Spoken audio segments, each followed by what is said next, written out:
Varlės malda Anthony de Mello. Skyrius Pažinimas. Žaizdotos girtuoklio ausis. Autoriaus prierašas.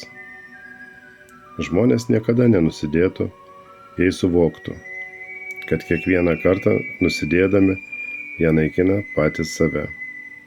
Deja, dauguma žmonių yra pernelyg aptingę, kad bent kiek susimąstytų, kaip jie kenkia patys savo.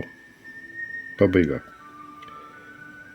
Gatve ėjo girtuoklis su žaizdotomis ausimis.